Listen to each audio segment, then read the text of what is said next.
நம்ம நெக்ஸ்ட்டு வந்து fourth some பார்க்க போகிறோம். ஃபோர்த் சம் என்ன கொடுத்துருக்காங்க, ஏங்கிற ஒரு செட்டும் பிங்கிற செட்டும் சிங்கிற செட்டும் கொடுத்துருக்காங்க. கொடுத்துட்டு என்ன ப்ரூவ் பண்ண சொல்லியிருக்காங்க, ஏ கிராஸ் ஏவும் B cross B intersection C cross சின்னு கொடுத்துருக்காங்க. ஓகேவா? ஃபஸ்ட்டு வந்து ஏ என்ன கொடுத்துருக்காங்க 5,6, பி வந்து 4,5,6, சி வந்து 5,6,7. ஓகேவா? இப்போ வந்து ப்ரூவ் பண்ண போகிறதுல ஃபஸ்ட்டு லெஃப்ட் ஹேண்ட் சைடு எழுதிக்கிறோம். நமக்கு லெஃப்ட் ஹேண்ட் சைடு என்ன இருக்குது, ஏ கிராஸ் ஏ கேட்டிருக்காங்க. ஓகேவா? நம்ம வந்து ஏ கிராஸ் ஏன்னு என்ன செய்யணும், ஃபஸ்ட்டு ஏ செட் என்ன இருக்குது 5,6 கிராஸ் 5,6 அப்படியே போட்டுக்கிட்டோம். நம்ம கிராஸ் என்ன செய்யணும்னு சொல்லியிருக்கோம், ஃபஸ்ட் எலமெண்ட் எடுத்துக்கணும். இந்த 5 வச்சு இதில் உள்ள ஒவ்வொரு எலமெண்ட்டையும் பேர் பண்ணணும். அப்போ என்ன வரும் 5,5 5,6. அடுத்து என்ன பண்ணணும், 6 எடுத்துக்கணும். 6 வச்சு இதில் ஒரு எலமெண்ட்டையும் பேர் பண்ணணும். அப்போ என்ன வரும் 6,5 6,6. ஓகேவா? இப்போ ஏ கிராஸ் ஏ முடிஞ்சது. அடுத்து வந்து என்ன செய்யணும், லெஃப்ட் ஹேண்ட் சைடு முடிஞ்சா, லெஃப்ட் ஹேண்ட் சைடில் ஏ கிராஸ் ஏ மட்டும்தான் இருக்குது. முடிச்சிட்டோம். முடிச்சதுக்கப்புறம் இது வந்து 1ன்னு மார்க் பண்ணிக்கோங்க. இப்போ ரைட் ஹேண்ட் சைடு போக போகிறோம். ரைட் ஹேண்ட் சைடில் என்ன கேட்டிருக்காங்க, B cross B intersection C cross C கேட்டிருக்காங்க. நம்ம ஃபஸ்ட்டு ப்ராக்கெட் முடிப்போம். ஃபஸ்ட்டு பி கிராஸ் பி கேட்டிருக்காங்களா, இப்போ பி கிராஸ் பி செய்ய போகிறோம். B cross B equal to நம்மகிட்ட பி என்ன இருக்குது 4,5,6. So 4,5,6 cross 4,5,6. கிராஸ் என்ன பண்ணணும், ஃபஸ்ட்டு செட்டில் உள்ள ஃபஸ்ட் எலமெண்ட் எடுத்துக்கணும். இதை வச்சு அடுத்த செட்டில் உள்ள ஒவ்வொரு எலமெண்ட்டையும் பேர் பண்ணணும். இப்போ என்ன வரும் 4,4 4,5 4,6. அதுக்கடுத்து என்ன செய்யணும், செகண்ட் எலமெண்ட் எடுத்துக்கணும். 5 இருக்கா, அந்த 5 வச்சு செட்டில் உள்ள ஒவ்வொரு எலமெண்ட்டையும் பேர் பண்ணணும். இப்போ என்ன வரும் 5,4 5,5 5,6. அடுத்து என்ன செய்யணும், 6 எடுத்துக்கணும். 6 வச்சு அடுத்த செட்டில் உள்ள ஒவ்வொரு எலமெண்ட்டையும் பேர் பண்ணணும். இப்போ என்ன வரும் 6,4 6,5 6,6. எழுதியாச்சா? இது என்னது பி கிராஸ் பி முடிச்சிட்டோம். அடுத்து என்ன செய்யணும், அடுத்த ப்ராக்கெட்டில் என்ன இருக்குது, சி கிராஸ் சி இருக்குது. இப்போ இதை செய்ய போகிறோம். இப்போ சி கிராஸ் சி செய்ய போகிறோமா, சொல்லுங்கள் பார்ப்போம். சி கிராஸ் சி என்ன வரும், சி நமக்கு என்ன கொடுத்துருக்காங்க 5,6,7 போட்டு கிராஸ் போட்டு 5,6,7 கிராஸ் பண்ண என்ன செய்யணும்னு சொல்லியிருக்கோம், ஃபஸ்ட்டு செட்டில் ஃபஸ்ட் எலமெண்ட் எடுத்துக்கணும். 5 இருக்குது. 5 எடுத்துக்கிட்டு இந்த செட்டில் ஒவ்வொரு எலமெண்ட்டையும் பேர் பண்ண போகிறோம். அப்போ என்ன வரும், நீங்களே சொல்லுங்கள் பார்ப்போம். இந்த 5 வச்சு 5 மேட்ச் பண்ணுமா, 5,5 அடுத்து 5,6 அடுத்து 5,7 அடுத்து 6 எடுத்துக்கணும். 6 வச்சு செட்டில் ஒவ்வொரு எலமெண்ட்டையும் மேட்ச் பண்ண போகிறோம். இப்போ 6,5 6,6 6,7 அடுத்து 7 எடுத்துக்கிறோம். 7 வச்சு என்ன செய்ய போகிறோம், செட்டில் ஒரு எலமெண்ட்டையும் பேர் பண்ண போகிறோம். இப்போ சொல்லுங்கள் 7,5 7,6 7,7. என்ன செஞ்சுருக்கோம், சி கிராஸ் சி கண்டுபிடிச்சிட்டோம். பி கிராஸ் பி முடிச்சாச்சு, சி கிராஸ் சி முடிச்சாச்சு. இப்போ என்ன கேட்டிருக்காங்க, ரெண்டுக்கும் இன்டர்செக்ஷன் கேட்டிருக்காங்க. ஓகேவா? இப்போ என்ன வரும், B cross B intersection C cross C. ஓகேவா? ஃபஸ்ட்டு என்ன செய்யணும், பி கிராஸ் பிக்கு கண்டுபிடிச்ச ஆன்சர் எழுதணும். என்ன கண்டுபிடிச்சிருக்கோம், பி கிராஸ் பியில் 4,4 4,5 4,6 5,4 5,5 5,6. அடுத்தது 6,4 6,5 6,6 எழுதியாச்சு. பி கிராஸ் பி முடிச்சதுக்கப்புறம் என்ன பண்ணணும், ஒரு இன்டர்செக்ஷன் போடணும். இன்டர்செக்ஷன் சி கிராஸ் சி என்ன இருக்குது 5,5 5,6 5,7 6,5 6,6 6,7 7,5 7,6 7,7 எழுதியாச்சு. ஓகேவா? இப்போ என்ன செஞ்சுருக்கோம், பி கிராஸ் பியும் சி கிராஸ் சி எழுதி முடிச்சிட்டோம். ஓகேவா? இப்போ வந்து ரெண்டுக்கு இன்டர்செக்ஷன் பார்க்க போகிறோம். இன்டர்செக்ஷன் என்ன மீனிங் அப்படின்னா, ரெண்டு செட்லேயும் உள்ள காமன் எலமெண்ட் எழுதணும். ரெண்டு செட்லேயும் உள்ள காமன் எலமெண்ட், அதுவாது பொதுவாக உள்ள எலமெண்ட். ஓகேவா? இப்போ வந்து இங்கே 4,4 இருக்கா, இங்கே 4,4 இருக்கான்னு செக் பண்ணி பாருங்கள். இங்கே 4,4 இருக்குது, இங்கே 4,4 இங்கே இருக்கா, எங்கேயுமே இல்லை. இப்போ இந்த எலமெண்ட் வராது. 4,5 எடுத்துக்கோங்க. இந்த 4,5 இங்கே இருக்கான்னு செக் பண்ணி பார்க்கணும். 4,5 எங்கேயாவது இருக்கா, அதுவும் இல்லை, அப்போ அதுவும் வராது. 4,6 இங்கே இல்லை, அப்போ அதுவும் வராது. நெக்ஸ்ட்டு 5,4 எடுத்துக்கோங்க. 5,4 எங்கேயாவது இருக்கா, அதுவும் இல்லை, அப்போ அதுவும் வராது. நெக்ஸ்ட்டு 5,5 இந்த செட்டில் எங்கேயாவது இருக்கா, இருக்குது, இப்போ அது ஆன்சராக வரும். இன்டர்செக்ஷனில் 5,5 வரும். அடுத்தது இது முடிச்சாச்சு. அடுத்து 5,6 இங்கே இருக்கான்னு பாருங்கள். 5,6 இருக்குது. ஸோ 5,6 வரும்.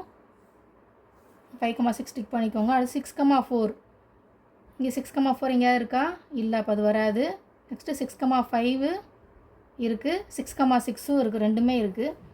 அப்போ 6,5, 6,6 இதானது B cross B intersection C cross C குறிய ஆன்சர். இது வந்து நம்பர் 2 மார்க் பண்ணிக்கோங்க. இது ரைட் ஹேண்ட் சைடா, இது லெஃப்ட் ஹேண்ட் சைடு. ஓகேவா? இப்போ ரெண்டு ஈக்குவலாக இருக்கான்னு பாருங்கள். இங்கே 5,5 இருக்குது, இங்கேயும் 5,5 இருக்குது, 5,6 இருக்குது, இங்கேயும் 5,6 இருக்குது, 6,5 இருக்குது, இங்கேயும் 6,5 இருக்குது, 6,6 ரெண்டு காமனாக இருக்குது. ஓகேவா? ரெண்டு ஈக்குவலாக இருக்கா? இப்போ left hand side right hand சைடும் இப்போ வந்து ஈக்குவல் ஆகிடுச்சு. ஹென்ஸ் என்ன செஞ்சிட்டோம்? ஹென்ஸ் நம்ம ப்ரூவ் பண்ணிட்டோமா? ஹென்ஸ் ஷோட். அவ்வளோதான். நெக்ஸ்ட்டு வந்து 5th சம் பார்க்க போகிறோம். 5th சம் என்ன கொடுத்துருக்காங்க? கிவன் வந்து ABCDங்கிற 4 செட்டு கொடுத்துருக்காங்க. கொடுத்துட்டு இதை செக் பண்ண சொல்லியிருக்காங்க. இதை செக் பண்ணும்போது ஆன்சர் வந்து ட்ரூவா ஃபால்ஸான்னு சொல்லி கேட்டிருக்காங்க. ஓகேவா? ஃபஸ்ட் நம்ம எப்போயும் லெஃப்ட் ஹேண்ட் சைடு செய்ய போகிறோம். லெஃப்ட் ஹேண்ட் சைடு என்ன இருக்குது? A intersection C cross B intersection D இருக்குது. ஃபஸ்ட்டு ப்ராக்கெட் என்ன இருக்குது? A இன்டர்செக்ஷன் C இருக்குது. அதான் ஃபஸ்ட் செய்ய போகிறோம். A intersection C equal to ஏங்கிற செட் எழுதியிருக்கோம், இன்டர்செக்ஷன் போட்டு சிங்கிற செட் எழுதியிருக்கோம். இன்டர்செக்ஷன் என்ன மீனிங் பார்த்தோம்? இன்டர்செக்ஷனாலேயும் இந்த ரெண்டு செட்டுக்கு இடையில உள்ள ஏதாவது காமன் எலமெண்ட் இருக்கா, ரெண்டுக்கு ஏதாவது பொதுவாக இருக்கான்னு பார்க்க போகிறோம். ஓகேவா? இப்போ 1 இங்கே இருக்குது, இங்கே 1 இல்லை, 2 இல்லை, 3 வந்து ரெண்டு காமனாக இருக்குது, 4ம் கிடையாது. அப்போ வந்து A intersection 3 equal to A intersection C equal to 3ங்கிற எலமெண்ட் மட்டும்தான். ஓகேவா? நெக்ஸ்ட் என்ன கொடுத்துருக்கோம்? முடிச்சதுக்கப்புறம் அடுத்த ப்ராக்கெட் பார்க்கணும். அடுத்த ப்ராக்கெட் என்ன இருக்குது? B இன்டர்செக்ஷன் D இருக்குது. நெக்ஸ்ட்டு B இன்டர்செக்ஷன் D செய்ய போகிறோம். B என்ன கொடுத்துருக்காங்க? 2, 3, 5 இன்டர்செக்ஷன் போட்டு D என்ன இருக்குது? 1, 3, 5 ரெண்டு கணக்கு செய்ய போய் இன்டர்செக்ஷன் பார்க்க போகிறோம். ரெண்டு காமன் எலமெண்ட் ஏதாவது இருக்கா? இங்கே 2 இருக்குது, இங்கே 2 இல்லை, 3 ரெண்டு காமனாக இருக்குது, 5ம் காமனாக இருக்குது. ஓகேவா? இப்போ என்ன வரும்? B intersection D equal to 3, 5.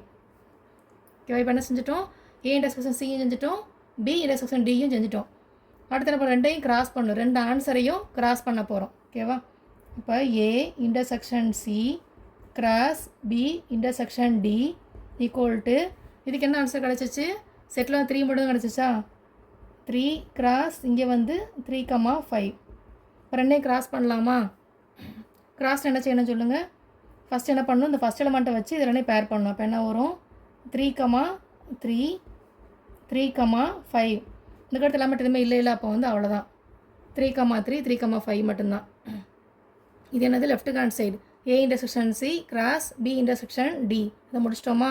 Left hand side 1 mark பண்ணிக்கோங்க. இப்போ வந்து ரைட் ஹேண்ட் சைடு பார்க்க போகிறோம். ரைட் ஹேண்ட் சைடு என்ன கேட்டிருக்காங்க?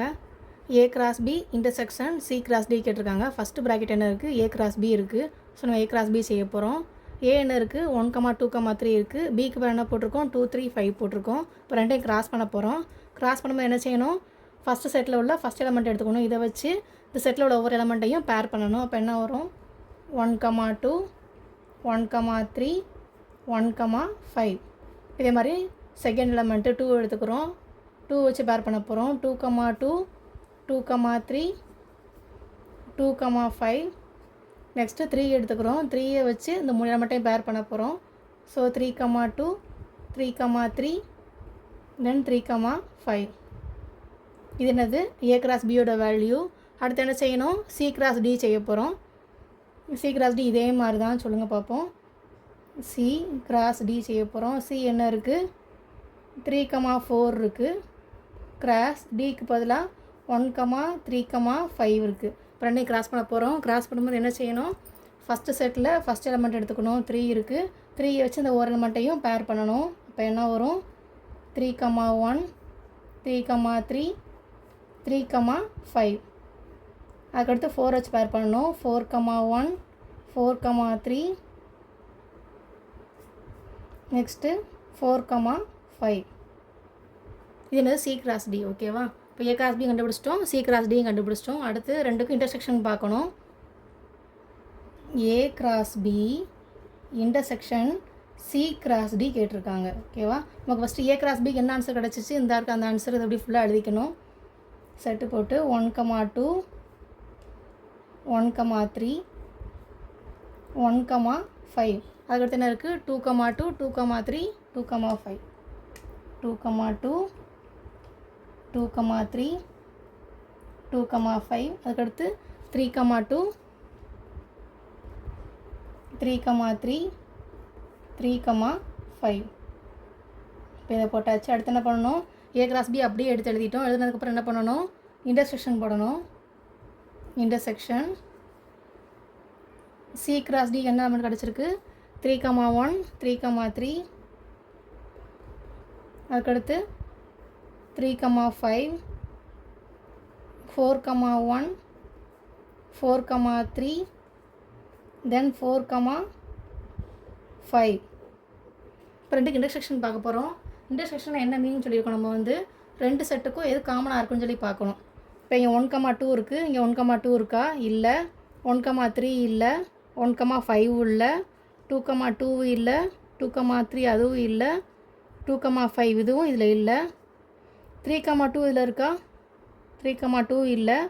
3, 3 இங்கேயும் 3, 3 இருக்குது, இங்கேயும் 3, 3 இருக்குது.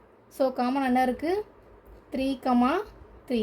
வேறு என்ன காமனாக இருக்குது, இங்கே 3, 5 இருக்குது, இங்கேயும் 3, 5 இருக்குது. வேறு ஏதாவது காமனாக இருக்கா, காமனாக எதுவுமே இல்லை. ஸோ இது இன்டர்செக்ஷன். ஓகேவா, இப்போ ரைட் ஹேண்ட் சைடு முடிச்சிட்டோம். இதை வந்து 2 மார்க் பண்ணிக்கோங்க. ஃபஸ்ட்டு ஒன் எனக்கு லெஃப்ட் ஹேண்ட் சைடு ஆன்சர் கிடச்சிருக்கு 3, 3, 3, 5 தான். ரைட் ஹேண்ட் சைடு உங்களுக்கு 3, 3, 3, 5 கிடச்சிருச்சு. ஸோ LHSஸும் RHSஸும் ரெண்டு ஈக்குவலாக இருக்குது. So it is true. அவ்வளோதான்.